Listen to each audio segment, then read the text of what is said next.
തിരുപ്പിറവിയുടെ മംഗളങ്ങളും സമാധാനവും നിങ്ങൾക്കേവർക്കും സ്നേഹപൂർവ്വം ഞാൻ നേരുകയാണ്. ക്രിസ്തുമസിന് മലങ്കര ആരാധനാക്രമത്തിൽ എൽദോ എന്ന വാക്കാണ് ഉപയോഗിക്കുക. സുറിയാനിയിൽ ഈ വാക്കിന്റെ അർത്ഥം ജനനം എന്നാണ്. നമ്മുടെ കർത്താവിൻ്റെ ജനന തിരുനാൾ. മലങ്കര ആരാധനാക്രമത്തിൽ ഓരോ തിരുനാളുകൾക്കും അതിൻ്റെതായ ശുശ്രൂഷകളും വിശുദ്ധ കുർബാനയും ഉണ്ടായിരിക്കും. ജനന തിരുനാളിൻ്റെ ശുശ്രൂഷ ആരംഭിക്കുക യാമപ്രാർത്ഥനയോടുകൂടിയാണ്. തുടർന്ന് ആ തിരുനാളിൻ്റെ പ്രത്യേക ശുശ്രൂഷകൾ നടത്തപ്പെടുന്നു. ജനന തിരുനാളിൽ കുന്തിരിക്കം വാഴ്ത്തലിൻ്റെ ശുശ്രൂഷയാണ് യാമപ്രാർത്ഥനകൾക്ക് ശേഷം നടത്തുക. ആശീർവദിച്ച കുന്തിരിക്കം കൈകളിൽ സ്വീകരിച്ച് കത്തിച്ച മെഴുകുതിരിയുമായി പ്രദക്ഷിണത്തിനായി ജനം പള്ളിയിൽ നിന്നും പുറത്തേക്ക് ഇറങ്ങി പള്ളിമുറ്റത്തെ പടിഞ്ഞാറ് വശത്ത് എത്തുന്നു. അവിടെ തീ ഉഴലിച്ചയുടെ ശുശ്രൂഷ പടിഞ്ഞാറേ മുറ്റത്ത് നടക്കുകയാണ്. പ്രദക്ഷിണം സഭയിൽ സ്വർഗീയ പിതാവിൻ്റെ ഭവനത്തിലേക്കുള്ള തീർത്ഥയാത്രയുടെ സൂചനയാണ്. ഈ ശുശ്രൂഷയിലെ പ്രദക്ഷിണത്തിൽ ദൈവപുത്രൻ മനുഷ്യനായി അവതരിച്ച ആ വലിയ സംഭവത്തെ സഭ ഏറ്റുപറഞ്ഞ് കർത്താവിനെ മഹത്വപ്പെടുത്തുന്ന സമയമാണ്.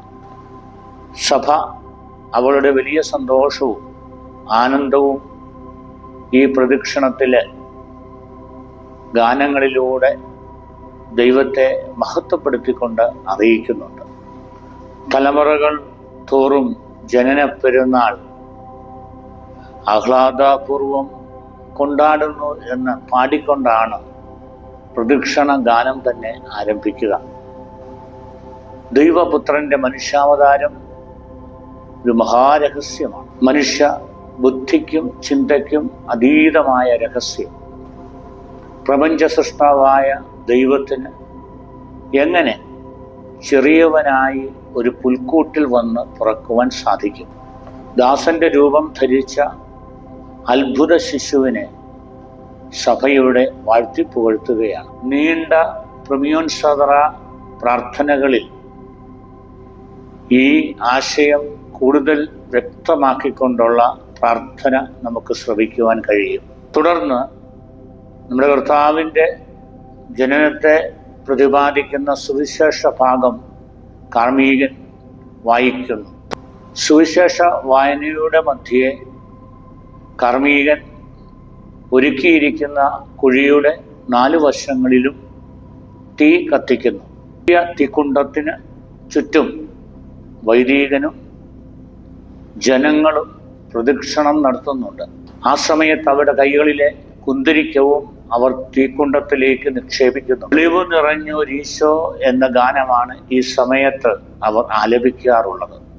ഈ കർമ്മത്തിലൂടെ സഭ ഏറ്റുപറയുകയാണ്,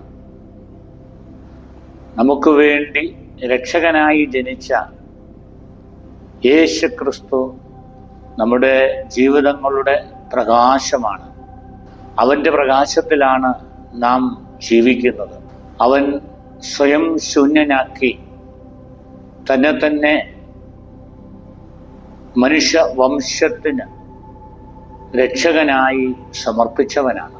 അവൻ ദാസന്റെ രൂപം സ്വീകരിച്ച കുരിശുമരണത്തോളം എളിമപ്പെട്ടവനാണ്.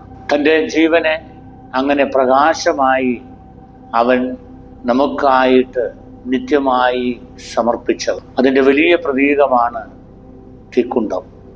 ആ തീക്കുണ്ടത്തിന് ചുറ്റും ജനം പ്രദക്ഷിണം വയ്ക്കുമ്പോൾ സഭയുടെ ഏറ്റവും കേന്ദ്രമായി നമ്മുടെ കർത്താവിനെ പ്രകാശമായി സഭ സ്വീകരിക്കുന്നു എന്നുള്ളതിൻ്റെ സൂചന കൂടിയാണിത്. എരിഞ്ഞുകൊണ്ടിരിക്കുന്ന ആ തീക്കുണ്ടത്തിലേക്ക് പൂജ്യരാജാക്കന്മാരെ പോലെ തങ്ങളുടെ കൈകളിലെ കുന്തിരിക്കം അവർ നിക്ഷേപിക്കുമ്പോൾ അത് അവരുടെ ജീവിതങ്ങളെ ദൈവത്തിന്, തങ്ങൾക്ക് വേണ്ടി ജനിച്ചവനായ രക്ഷകന് സമർപ്പിക്കുന്നതിൻ്റെ സൂചന കൂടിയാണ്. ഈ കാഴ്ചാർപ്പണം ദൈവത്തെ മഹത്വപ്പെടുത്തുന്നതിൻ്റെ സൂചനയാണ്. പിന്നീട് 3 പ്രാവശ്യം പ്രദക്ഷിണം പള്ളിക്ക് ചുറ്റി വലം വെച്ചതിന് ശേഷം പള്ളിക്കുള്ളിലേക്ക് ജനവും കാർമ്മികനും ശുശ്രൂഷകരും പ്രവേശിക്കുന്നു. തുടർന്ന് സ്ലീബ ആഘോഷത്തിന്റെ ശുശ്രൂഷ നടത്തപ്പെടുന്നു. എന്തുകൊണ്ടാണ് കുരിശ് സ്ലീബ ആഘോഷത്തിൽ ക്രിസ്തുമസ് ദിവസം ഉപയോഗിക്കുന്നതെന്ന് പലരും ചോദിക്കാറുണ്ട്. ഇതിനുത്തരം നമ്മുടെ കർത്താവിൻ്റെ മനുഷ്യാവതാര രഹസ്യം തന്നെയാണ്.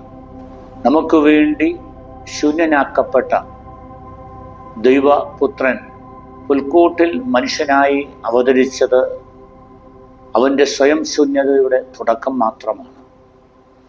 അതിൻ്റെ അവസാനത്തിൽ അവൻ ദാസനായി നമുക്ക് വേണ്ടി ജീവനെ കുരിശിൽ സമർപ്പിച്ചുകൊണ്ട് മരിച്ചു.